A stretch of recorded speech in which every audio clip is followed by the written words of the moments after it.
Hello, and welcome to the Hypno Travelers on the Magical Psyche Highway podcast. That's right. Your host and tour guide is Scott Prevett, a healer, hypnotist, and a magician. And your bus driver is Jason Gobelli, also a hypnotist, an entrepreneur, and a spiritual guide. Disclaimer, neither Jason, Scott, or any of our guests here today are licensed professional psychologists or psychiatrists. So please don't make any changes to any medication or treatments that you are currently on based on the conversation that you hear here today. Just hop on the bus and enjoy the ride. Trip with us on the Inner Revelation bus. That's right. Hi, I'm Jason. Welcome to the Hypno Travelers on the Magical Psyche Highway, and we are excited today, aren't we, Scott? Heck yeah, we got a good guest for you guys all the way from Las Vegas. That's right. That's right. To the City of Lights. We're going to Las Vegas. Jonah, how are you? Welcome to the show. We got the great Jonah Sudberry. Jonah, how are you? I'm great. Thank you for having me. This is really fun for me, so I appreciate it.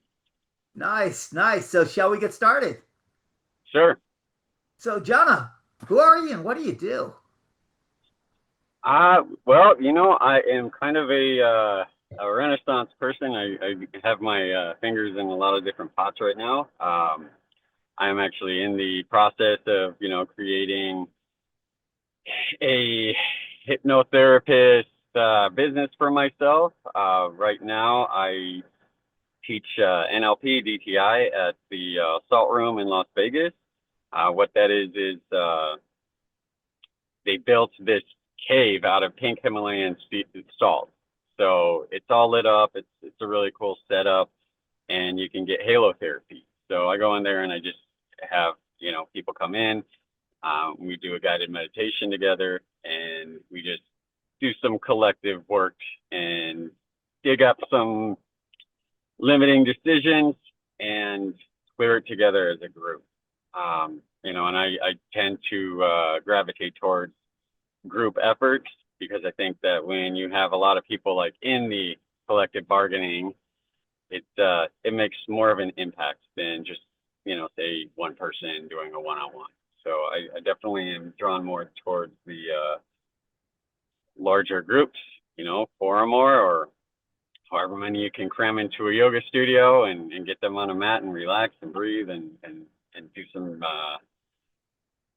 mental techniques that they probably haven't tried before.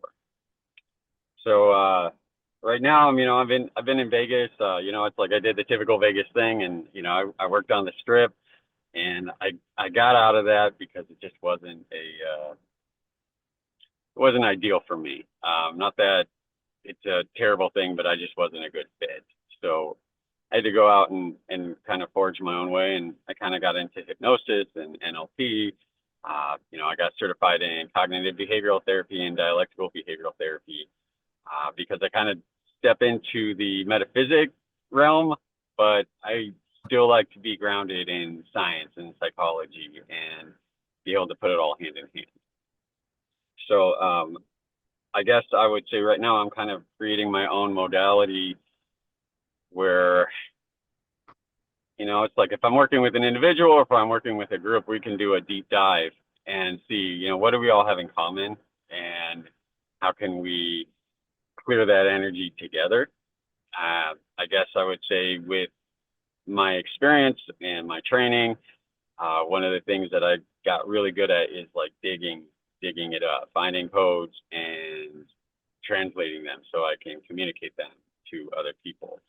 So I've gotten real big into language and etymology of language and the origin of words and why we use them and how we just kind of accept words as is, and we don't really question the meaning of them or why they are. We just accept someone else's definition of what that word means, and we go with that. And sometimes that can hold us back, not in the best ways either. So, what's this halo thing that you say you're doing? So what? The halo process there. Oh, Explain that to halo, our viewers. Halo therapy is it's very ancient. I mean, they've been doing it for years. I mean, a long time. But halo therapy is something that you can use for any variety of condition. You know, if you have psoriasis, it helps with that. Or if you have asthma or any kind of lung problems, anything. I mean, this is one of those things where people are going to have to Google it themselves and research it on their own. I'm not an expert in it, but I do know, like, I worked for a flotation therapy spa for a while, and they offered halotherapy, and I would just go in and clean the rooms after they were used, and I noticed a significant impact. Like, I noticed that my allergies were subsiding and that my health was improving just by cleaning it. I wasn't even actually taking the therapy. I was just cleaning the room. So, you know, I got those side effects, benefits from just going in and doing like regular maintenance. But halotherapy is salt particles that are like ground up into fine, you know, like a fine particle dust, and it's actually sprayed into the room that you're in. Some people have machines where it just sprays it over you. Breathing it in, it has a lot of benefits. You know, it can dry out, you know, like mucus and other, like I said, I'm not an expert on it. All I know is that I go in there and I feel better when I leave. You know, I'm just teaching the class and I feel better for being in that room for an hour. You're in a room full of pink Himalayan salt, and of course, you know, everyone knows about the negative ions and how that's supposed to be beneficial. It's a really cool experience because you're walking in, you got to go in barefoot or wear footies over your shoes, but you're walking in like ground up salt. So, I mean, it's almost like walking on the beach, and just overall really cool immersive experience. You know, everything is salt. Salt's supposed to be, you know, good for you, replenish your electrolytes, all that stuff. But we're not dealing with the liquid form of salt. It's just a cool room to be in, and you're getting some halotherapy benefits, and you're doing a guided meditation. And, you know, what I do is right now I'm working on helping people rewire their nervous system and getting to the point where they're not running loops or being triggered all the time. And they're actually having a conscious effort over controlling their nervous system instead of the other way around. Nice. So halotherapy is like a dry salt bath. Yes. Yeah, in essence, yes. I guess that's a better way of describing it than I did. But like I said, I just go in there and I do my classes. I'm not the expert on it, but I get it. I definitely enjoy the benefits of just being around it. So it's a pretty cool experience. So I guess that really does make you the salt of the earth.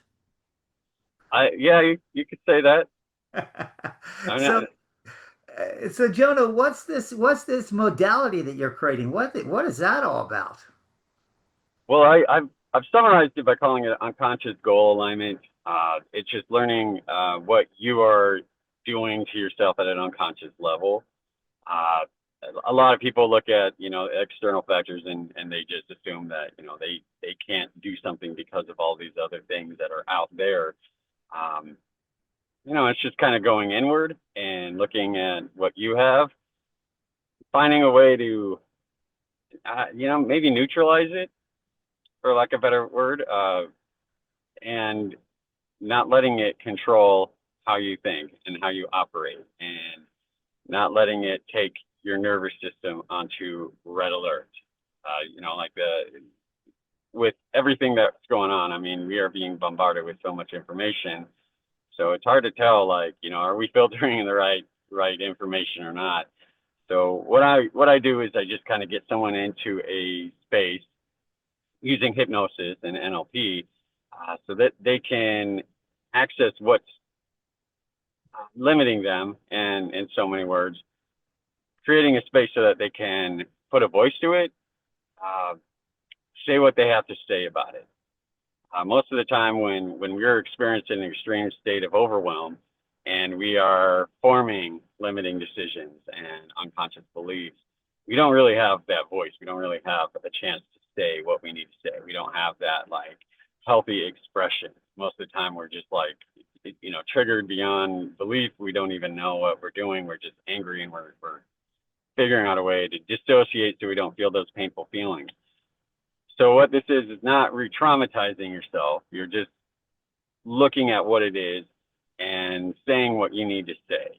And in the exercises that I've done, like, there's just been a lot of random stuff that comes up, and people feel silly or foolish because they're saying something that really doesn't have anything to do with what they're targeting, consciously. But giving yourself that opportunity to say, this is what I couldn't say when this was happening. This is a pattern that I'm stuck in, but I'm going to voice it now. And I have intellect, I have intelligence, I have experience, and I can express it a little bit better than I could have when this was happening, because a lot of this happens, in our formative years. Finding that voice, giving it some space, saying it out loud, the release that you can have from that. And then from there, you can decide, what do I want to do with this? Do I want to delete it? Do I want to just put it in the archives? How do I want to process this? Because that's the point, is processing. A lot of our anguish that hasn't been processed. How do we make it work for us instead of holding us back? How do we make it benefit us and be to our advantage? Because a lot of us carry around grief that we have no idea what we're carrying around. And it's usually hidden because in the moment that we buried it, it was too much. And we didn't know how to handle it. So we just put it aside until we could figure it out. So what I offer is a way to naturally relax, figure out how can I approach this again? How can I come after this and deal with it now? Because I put it away a long time ago and I didn't want to do it back then. Nice.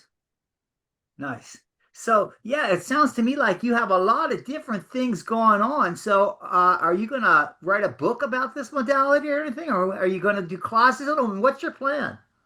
I actually have a book that I am in the making. It's not anything that's like, the formal book writing process. It's just something that I've been emailing myself for a few years.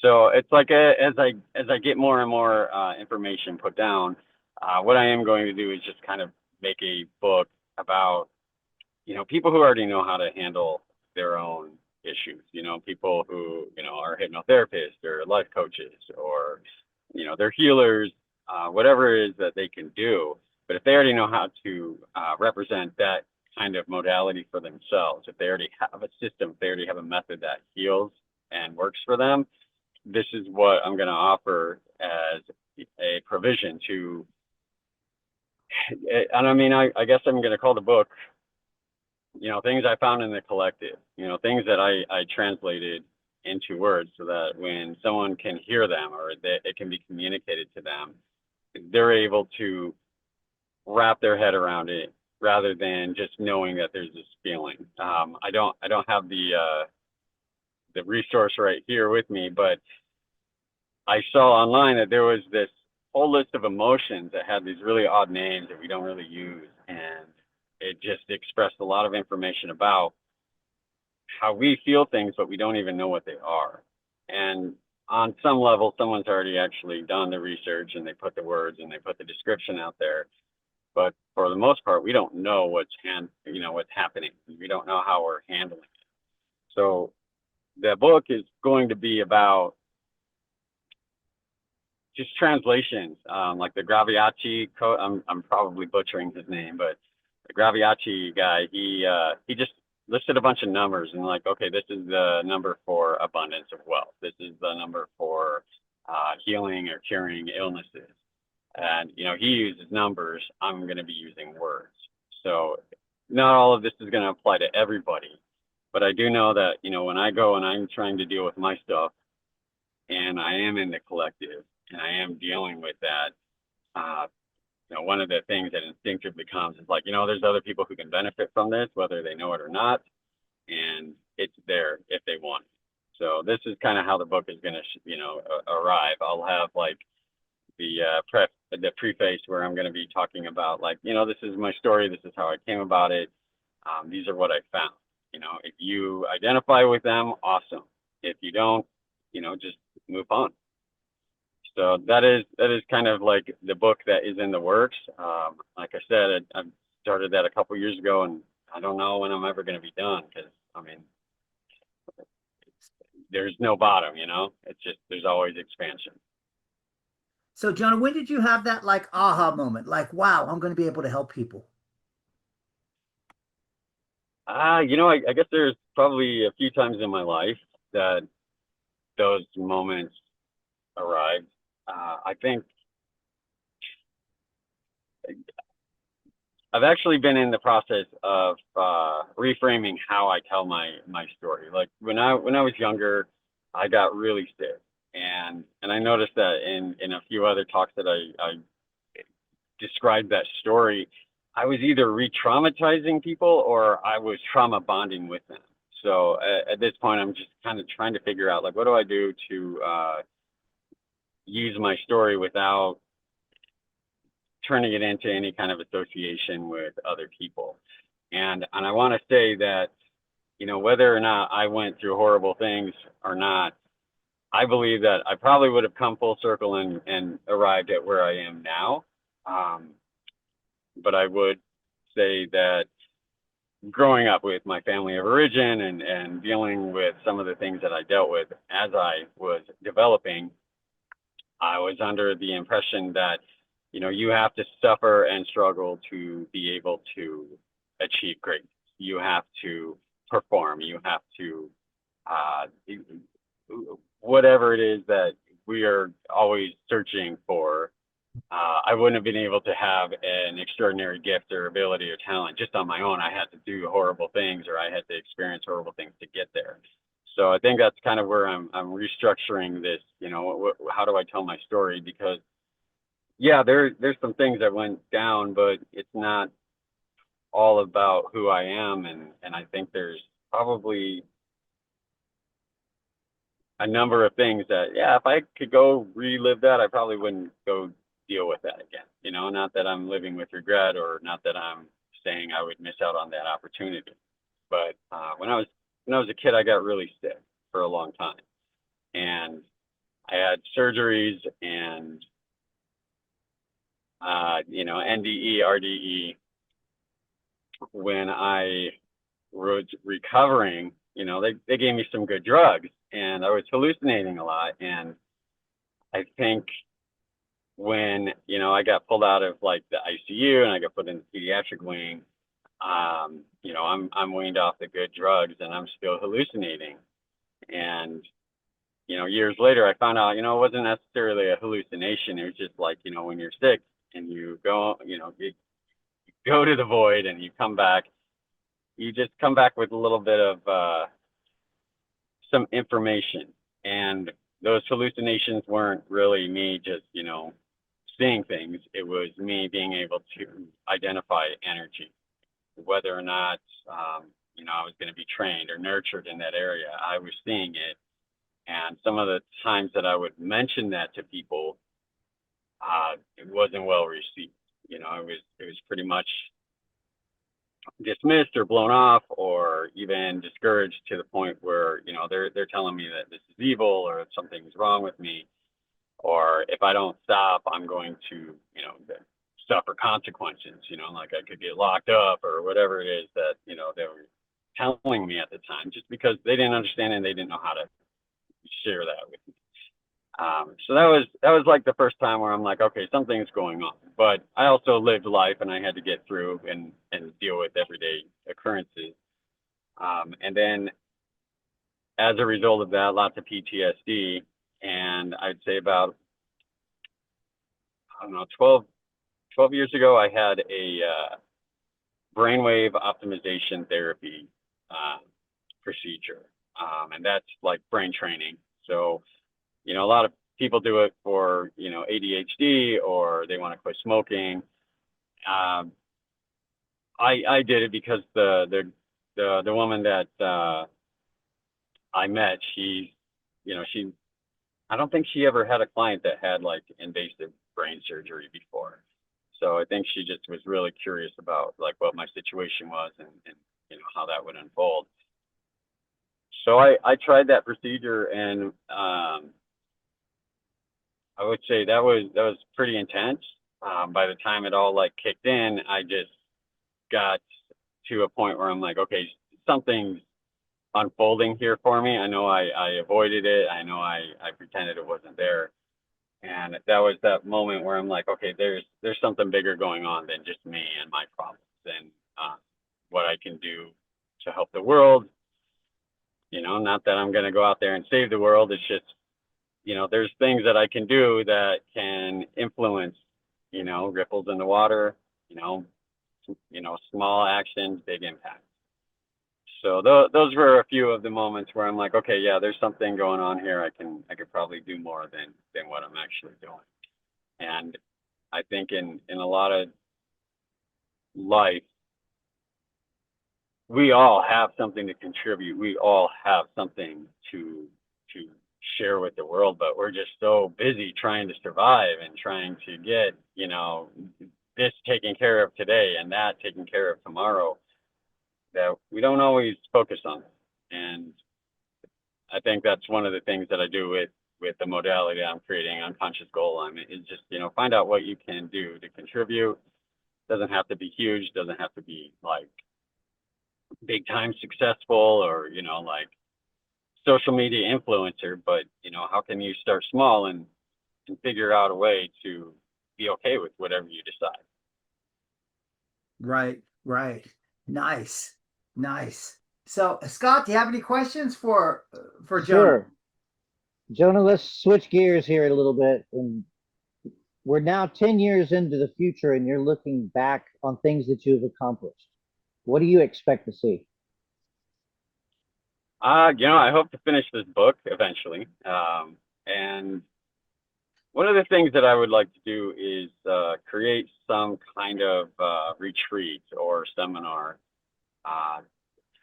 something like HypnoThoughts, but not like that. I have this. I feel compelled to work with certain groups of people. One of them being combat vets.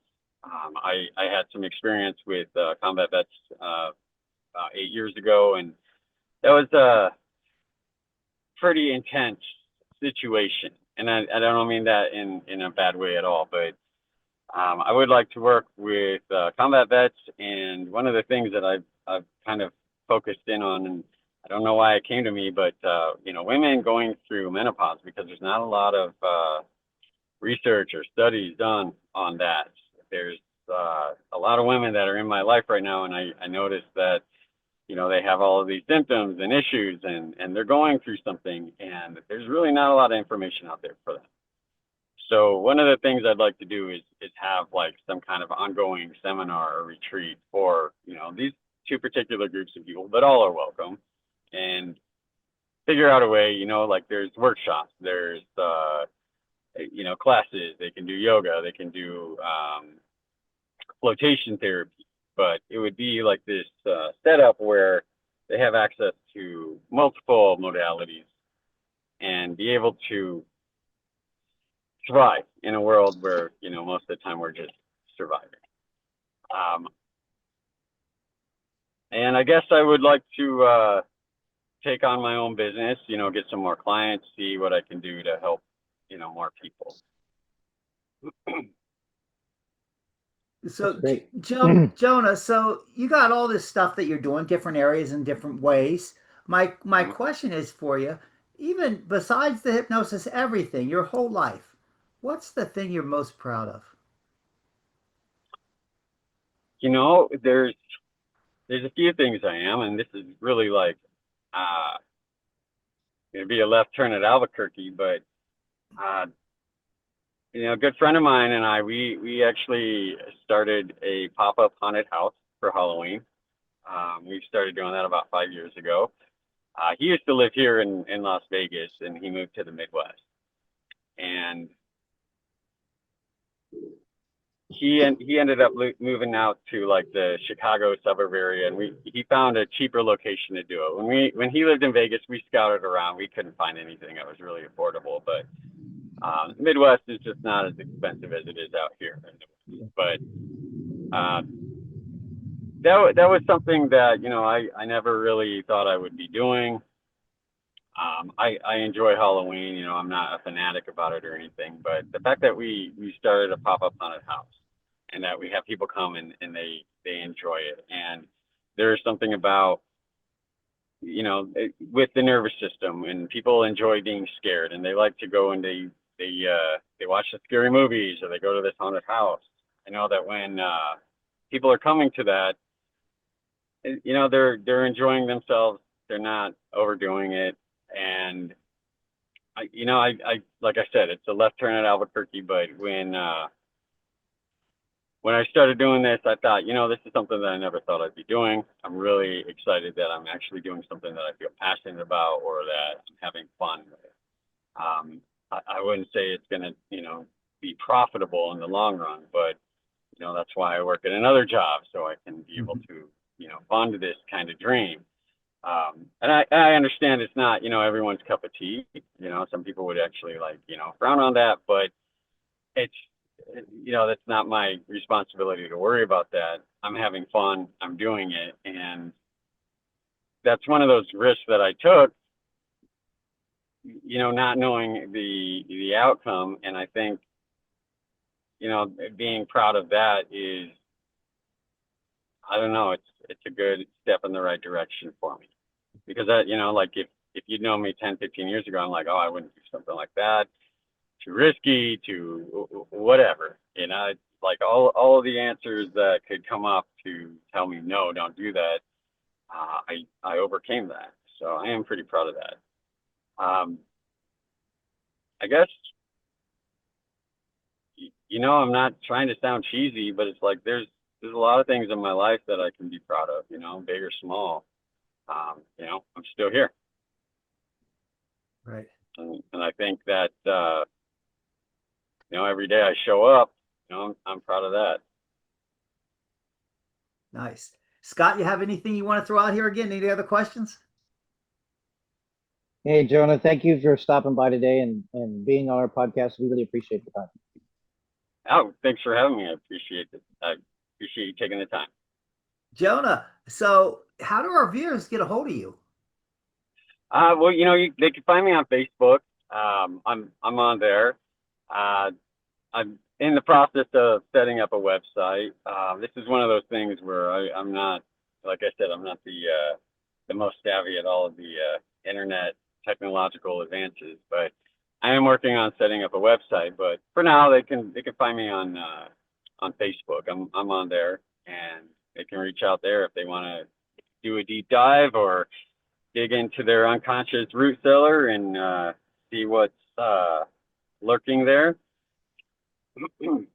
So speaking of Facebook, Jonah, what's that background in those photos that you got on there? It looks like you're going a little bit. I mean, it doesn't look like the haunted house. It looks like you're out there in the city.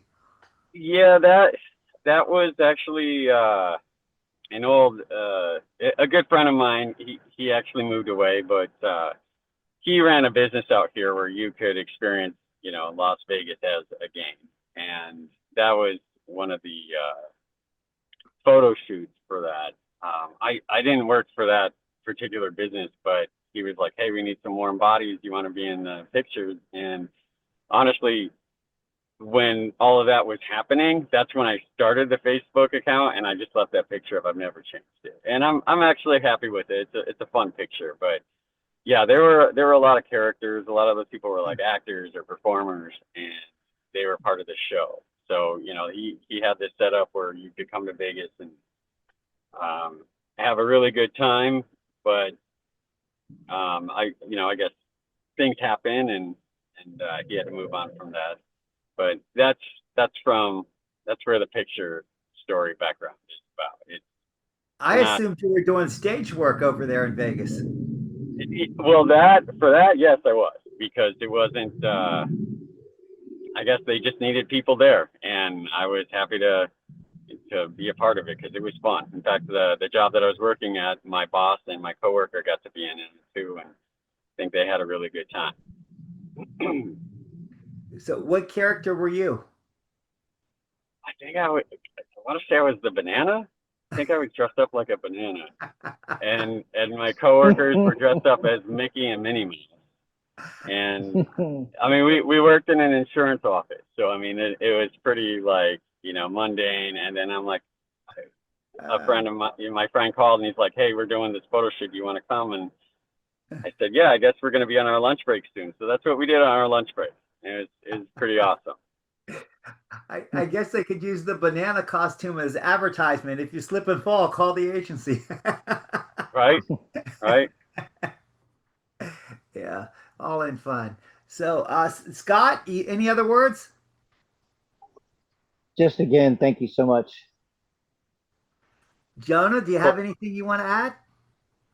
I can't really think of anything. Okay, well, I have another question for you, the big question. All What are right. your words of wisdom for our viewers? Trust your instinct. I know that we get set up with a lot of boundaries that tell us that, we're being paranoid or we're being silly or our imagination is running wild. Trust your instinct. Figure out a way to filter that and make it work for you, because our thoughts are there. They might be twisted out of proportion, from, the ego or our wounded self, but it's there for a reason, and it's coming up as a signal. So trust yourself. Nice. Wonderful. Well, Jonah, it's been a pleasure having you on the show. We've certainly Thank enjoyed you for having having you me. there, and it's been great. And for our viewers out there, I hope you've enjoyed traveling down Jonah's magical psyche highway like we have. It's been great, and we're glad you're here. We hope you like us. If you like us, please give us a thumbs up. Look, please follow us, share, subscribe. If you think we're assholes, we don't care. Just give us a thumbs down, but we hope you come next week. Thanks for coming. Wow, what a trip. Thanks for taking that journey with us today. Please like us, share us, and enlighten us with your views of the topics we drove into today. We appreciate you and love reading your comments. Thanks again, and we hope to see you back on the bus next week. That's right.